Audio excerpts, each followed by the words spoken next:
Perfect. Okay, we are live. Hey, Carrie, how are you? Hi, good morning. I'm Good good. morning. You are where right now? We are at Myrtle Beach on family vacation. Looking like that. Well, on a normal beach day, I probably wouldn't have gotten up and, done all of this, but here we are.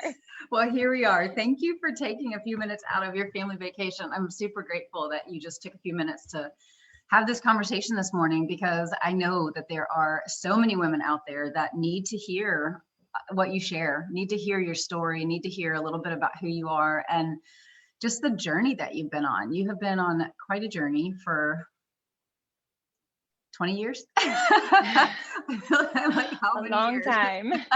It's been a long journey. So I know a lot of women can relate. So for those of you that are just logging in and maybe have missed the last couple of lives that have gone on for the last couple of days, first off, welcome. If you're catching this in post, I want to welcome you also. So for the last couple of days, I've been doing some lives with some amazing women who have just been on a journey in something called the WIT Collective, and WIT stands for whatever it takes. And these are whatever it takes women. These are women who have made the commitment to themselves to push pause on all of their doing and all of their giving to everyone else in their world, not that their world stops, but just to really take a minute to reclaim themselves. Because as women, we are really, really good at juggling it all, doing it all, wearing all the hats. And along the way, we're the ones that get lost, right, Carrie? Yes, We are the it's true. ones that like are lost in the wake of all this amazingness that we create. And half the time we're the ones that create it. We create these amazing jobs or businesses or these amazing kids. And then we're kind of lost in the midst of it all. And so it is a collective of women who are really at seasons of their life where maybe some are in transition, some are coming out of or in really, really hard moments of their story. And because of that, maybe those disruptors are just finding like, wow, like I don't really know who I am in the midst of all this. And I feel like I'm just spinning out of control, and want to really reclaim some of that peace and some of that just goodness that I know is here, but it's just been buried, right? Right. So Carrie is one of those whatever it takes women who, I have to tell you, she has just been such gold in our group. She is an amazing woman who is a connector like I've never seen. She loves to connect people, and I think it's because the desire of her heart is connection. And she has I believe she has such a purpose on her life with bringing women together, and really something that we sadly are really good at as women is not really being very kind to each other, right? Yeah. Especially when, Carrie and I have had lots of conversations around this, especially when you are highly motivated and driven, kind of high achieving women, we can tend to want to compete with other women. Mhm. And in our unhealthy places, we look to the right and we look to the left, and we make somebody else's success mean we can't be. And so something that I have just been so blessed with Carrie, and just getting to know her even more through this, has just been how tenacious she is to want to go after that for other women and really champion that for other women. So she is in several positions of leadership. She runs women's ministry at their church. She is in leadership at Chick-fil-A. These are some of the things she does, but I have had the privilege of getting to know who she is. And so I'm going to let her tell you a little bit more about her story, a little bit of whatever you want to share, Carrie, about your journey, just leading up to where we maybe even met. We didn't know each other. We both went to college at Liberty University 20 years ago. Right. And through my husband, like they know each other. And so just kind of Hmm. all the pieces have collided here 2 decades later, and we are getting the chance to really now form an incredible friendship. So Carrie, tell us a little bit about just who you are. Yeah, thank you so much for that, Jenny. I think that I shy away from titles. I know we've kind of done that even in WIT, is not defining ourselves by the titles or the roles that we play. And yet it's also something that I'm not shy of, that have been afforded just some really amazing opportunities in leadership kind of my whole life. And so I guess a little bit about my story is just that I've experienced some really amazing successes, whether that be in business, whether that be in leadership opportunities. A couple years ago, I got to be a friend and coach and mentor to the reigning Miss America. I mean, things that people are like, wow, that's amazing. And yet at the same time, I've also experienced some really traumatic losses.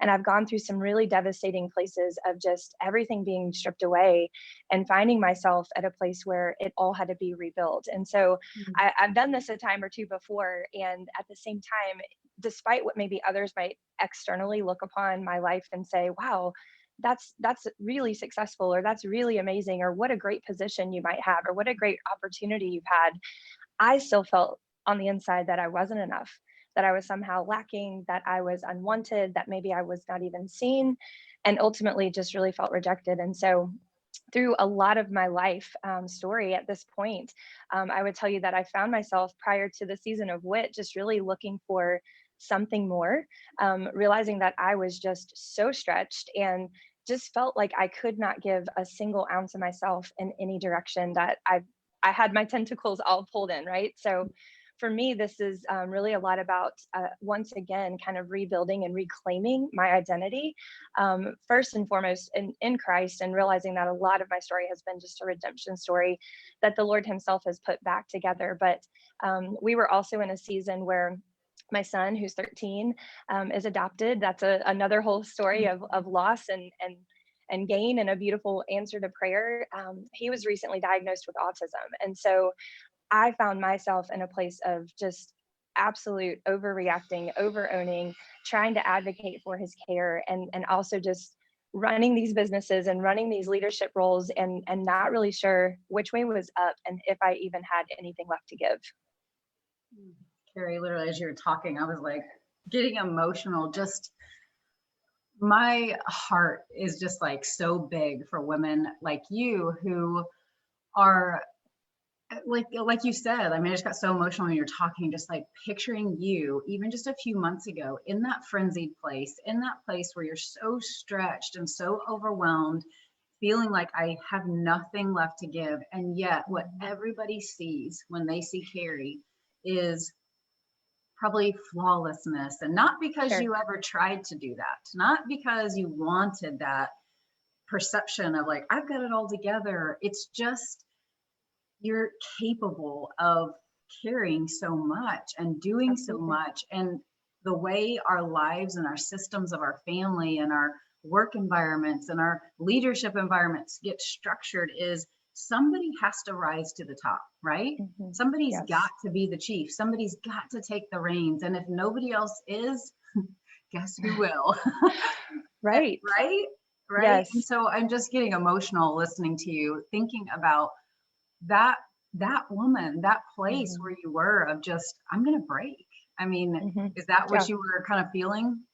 Yeah, absolutely. I mean, to that point, I would always find myself in those places, and whether or not they were by design or whether or not they were because I had created them, I was going to do whatever it takes, right? Like I was going to rise to the top. I by default say maximizer is one of my key strengths. I was going to maximize every ounce of effort and time, and I'm going to get the result. So you are never going to see that internally I am breaking.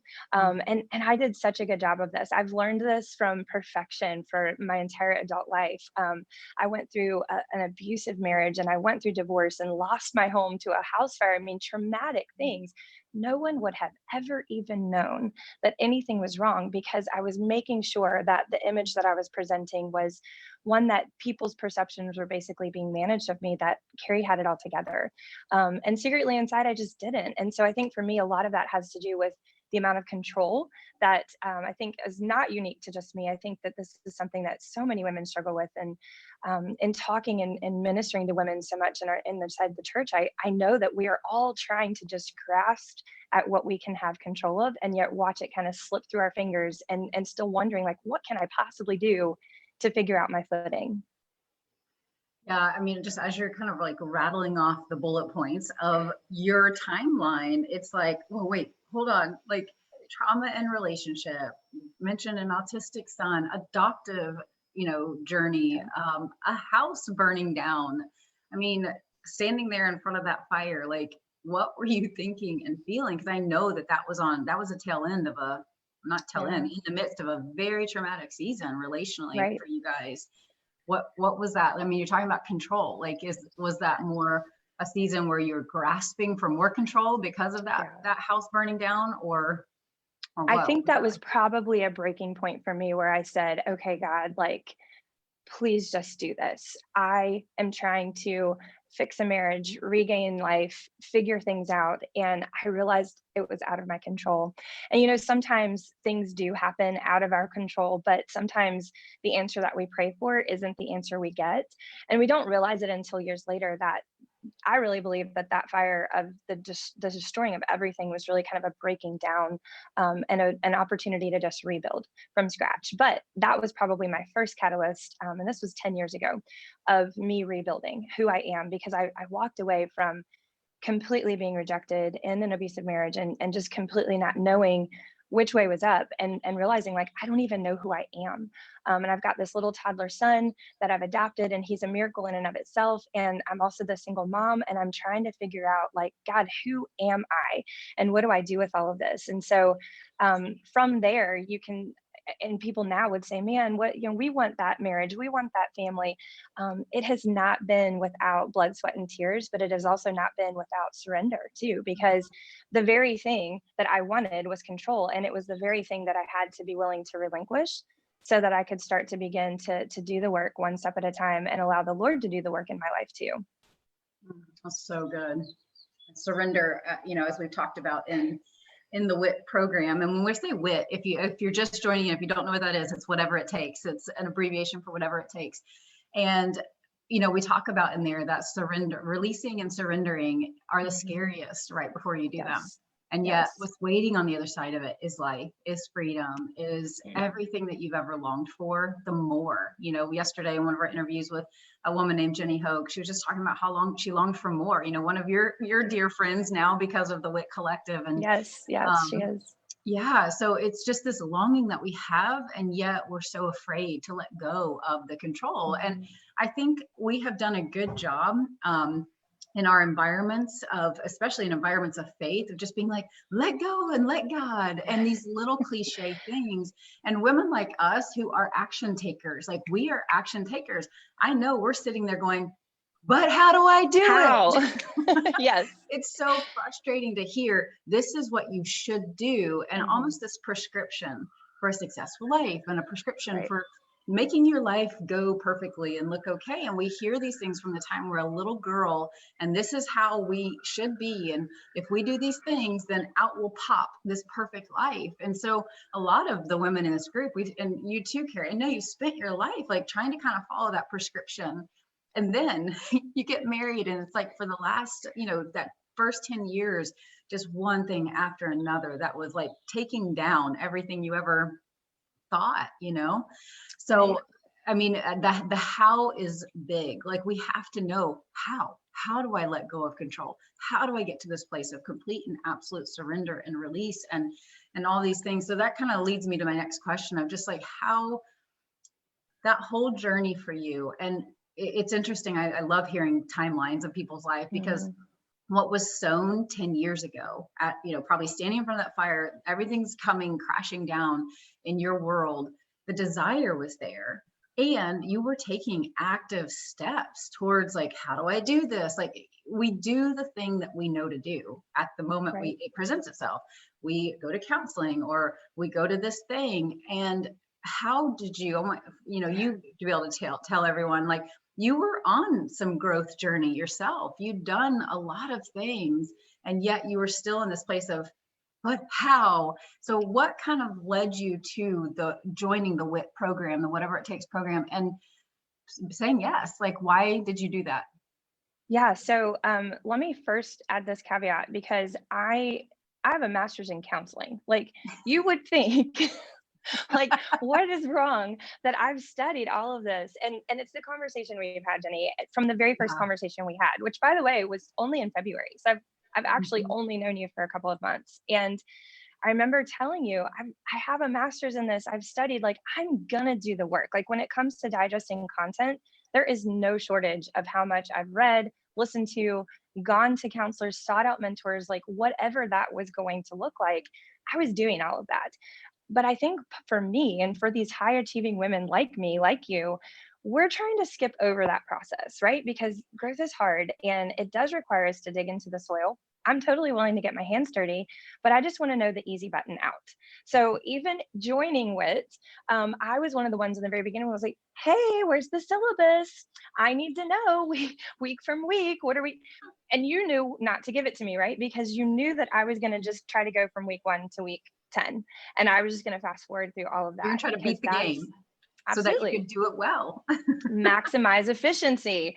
That's what we do as high performing, high functioning, overachieving women, like driven women. And this is how we've gotten these successes. This is how we've built businesses. It's how we've become leaders and executives. It's how we've done our job for most of our lives.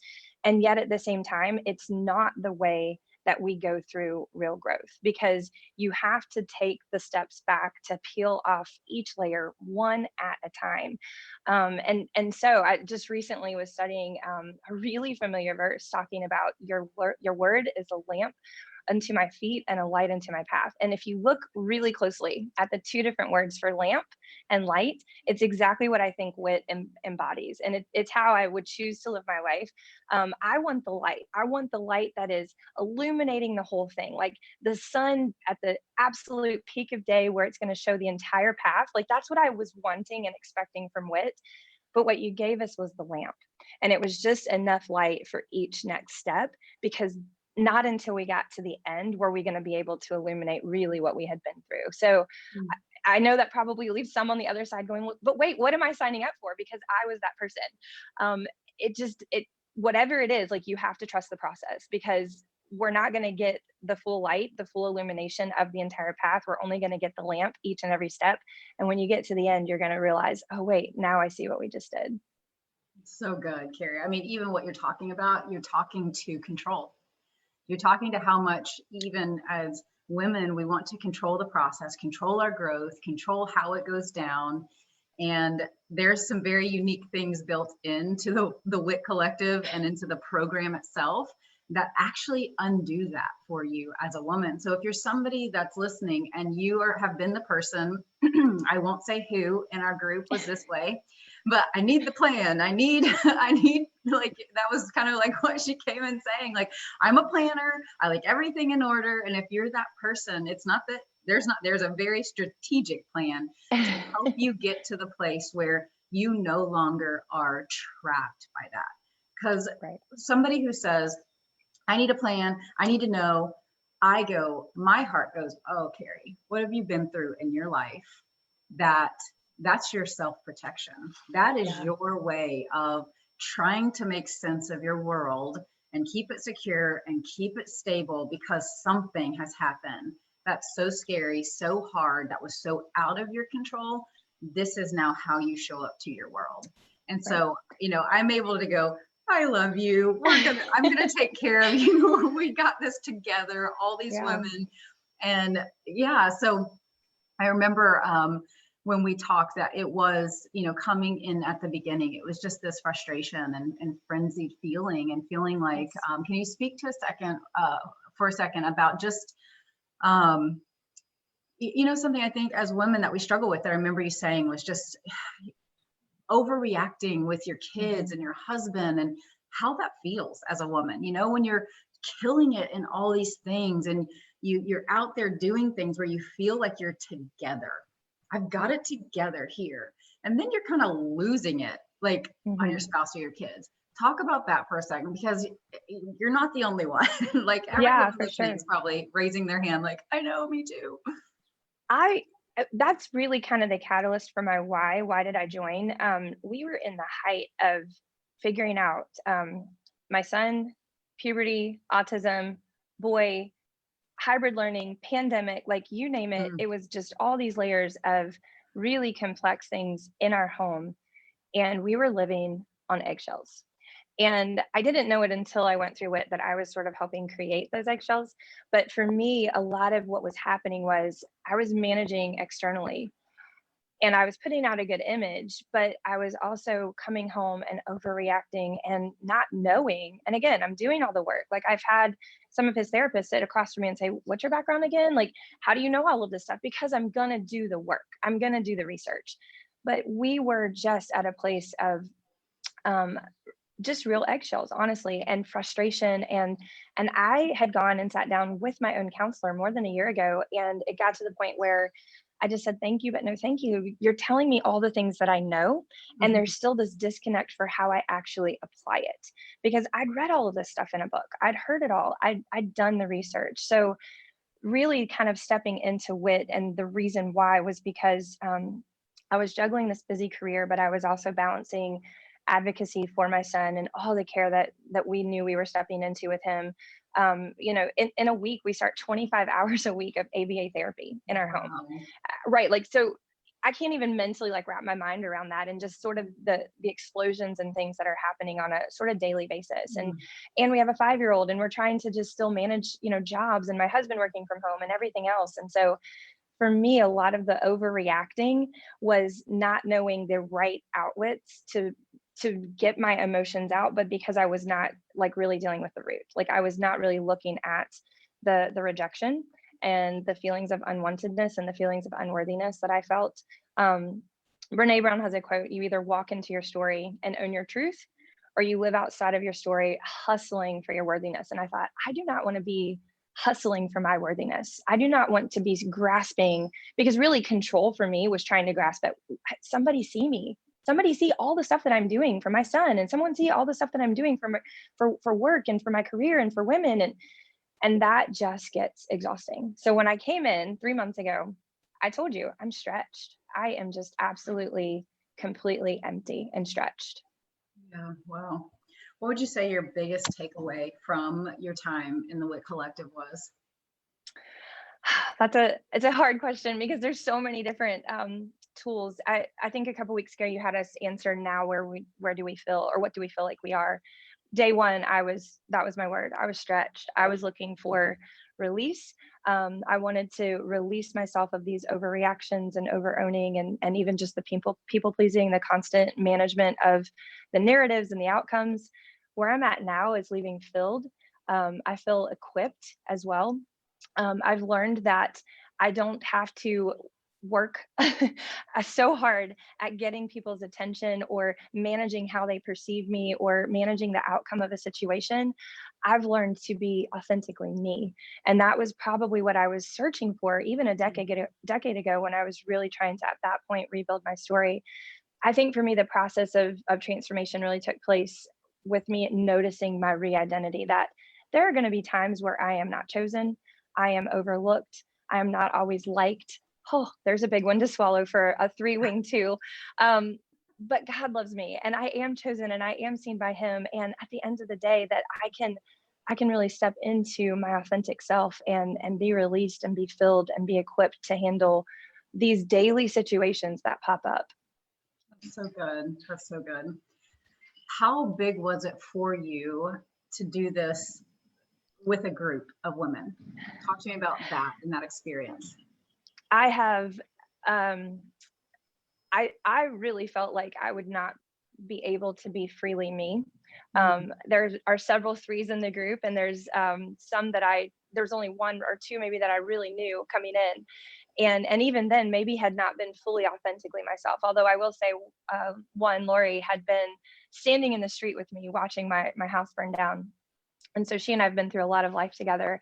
And it was really probably more her that was the catalyst for me to sign up than it was you at this point. No offense. I didn't Yeah, know you you. didn't know me. I did not know you. And so I'm like, okay, if Lori says this is going to work, then I'll trust that. But for me, learning this and walking this with other women has been truly a part of the process, because what you've provided us are the tools and the vernacular, and what we've done sort of through Voxer and text and FaceTime and in our calls has been putting it into motion. Hey, I've got this situation. I've got 5 people that I can call or Vox or text and reach out to, and they have the same language and the same tools that I do, and they can walk me back from that ledge. And so just even being able to put language to it and know that there's now this vernacular that we all share is truly just a benefit. But I think one of them said it yesterday, Jenny, that I have friendships that I'm going to take with me beyond just these 3 months. That's amazing. That is so powerful because I think as women who are drivers, we are going and doing because we feel like that's what life requires of us in our families and our work. And we're trying to win at both. We're trying to win over here at work. We're trying to win over here at our home. And then we kind of lose ourselves in the midst. And then something that sometimes isn't winning, and we don't have, when I say winning, it's like we lose our connection with others and other women. So it's like, okay, if we can win over here and we can win over here, we'll sacrifice the friendship piece, or it's okay that we're not as close to others. I mean, maybe that's just for everyone else. Like you can scroll on social media, and as women, we see like, oh, they went on a girl trip together. That must be so fun. That's not for me. Head down, got to go do this stuff. And yet there's this longing, right? There's this longing as a woman to like be connected with other sisters and other friends. But the longing goes deeper than just a girls trip. The longing is exactly what you said, Carrie, women that we can be authentically ourselves with, where the mask can come off. And I'm sure that there's women listening that are like, that sounds terrifying. Number one, just like you were thinking, like, I don't know if I want to be in a group program with other women doing some of this heart stuff. Like, what are they going to think of me? Like, was that hard for you to get past? And like, when did you feel like, I mean, it's a 12-week thing. At what point did you feel like, okay, I'm settling in? Was it right away? Did it take longer? Or where was that for you? Yeah, it's interesting because in the very beginning, not to give away everything, but one of our very first assignments was the video we posted in our private Facebook group. And Jody said, "You have amazing eyebrows." And I was like, I want to be her best friend. I'm not kidding. And I thought, oh, okay, but we didn't talk about job titles. Someone likes my eyebrows. Okay, phew, someone likes my eyebrows. It's good. And I thought, did I even do them that day? Like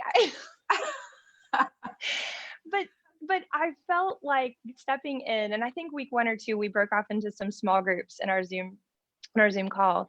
And Jody spoke to this yesterday because I was in her group and I did not know her except for her liking my eyebrows. And I was like, you get to just be you. Like, she was like, I don't have makeup on. And I thought, oh, they're not expecting me to show up and perform. And if you know anything about the Enneagram, I know how to step into any space and know exactly what other people need and be all things to all people, right? The chameleon and the performer. You were pageants. You did. I mean, you mentioned that you got to judge it, but you were in them. 20 years ago, way long ago, I was literally coached and trained on how to perform and how to present, and had no idea it was even really a part of my personality, but that's why it came so naturally. So when I realized that these women were not asking me to perform, that they just actually wanted the real me and they were inviting that was where I started to realize, oh, this is what evokes real change, is that I don't have to come in as any other version. There were days where we would get on the call and some of us, just frenzied, like you mentioned. And there were times where you would just say, let's just take a deep breath. And sometimes we could all just kind of say the word like popcorn of what we were feeling, and realizing like, I can actually be real in this moment and don't have to say everything's great, because it's not always great. It's not. So that was the miracle wave. Right? Here we are. And that's why I love the current and reigning Miss America, because she has said that, like, look, there are days where I don't wear makeup and I don't get to the gym and it's not all perfect, and realizing that we know as women how to perform, but in that place of over functioning and high achieving, it's also the place where we create spaces that don't allow others to step in. We don't ever articulate what we need, what we want, and we actually don't even know. Like, I can tell everyone else what they need, but I don't even know what to articulate that I need, because I've never stopped to actually sit down and consider that. So what allowed me to take the mask off and not be afraid in doing that. And to be able to be authentically myself and say, this is what I need. I'm showing up as me today, broken and not full. And I'm going to ask you guys to pour into me. And it was an equal mutual give and take from the group that made this process truly work.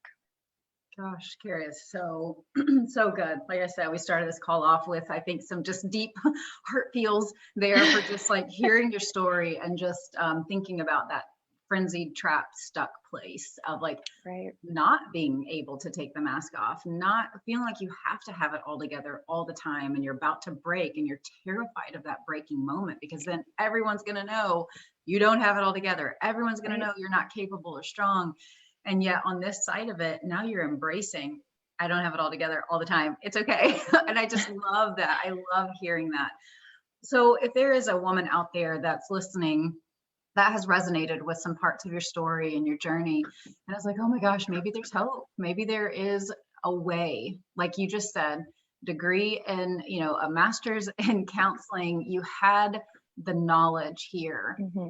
It was how do I actually Mm-hmm. apply, and what do I do in daily life when my son is having one of his episodes and I want to overreact Right. and yell at him? Like, what do Right. I do in those moments so that I don't not like myself and like want to hide all the time?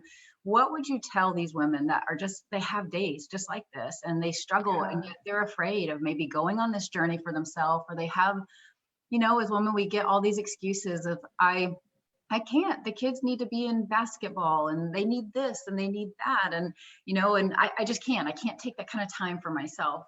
Whatever it is, the fears or all the excuses, what would you Mm-hmm. tell that woman about your experience and about where she's at right now?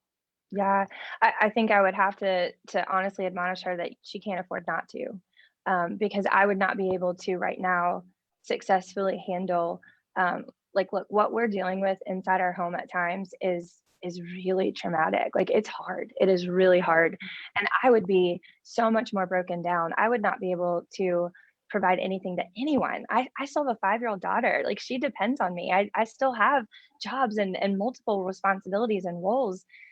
They require something of me, but she can't afford not to take this time for herself. I couldn't afford not to take this time for myself. And really, there was no question. Like, I'm normally not one who would have signed up for this without knowing the full plan. Like, what am I getting into? I need to know. But similar to that taking that leap of faith of, okay, I'm going to get just enough light for each step, and then it's going to all be illuminated. That's what you're really stepping into. You're stepping into a process to evoke true change and to try to be able to identify and articulate your true self. And that's what she has to be willing to do. I think, why would someone not choose to take a hold of just their future and their authenticity, that they're probably just longing to be able to release, right? Like, to be able to say, I am seen, I am chosen, I am good enough. Because how many women are out there saying, I'm just not any of these things, and they have those feelings of doubt. That's so good.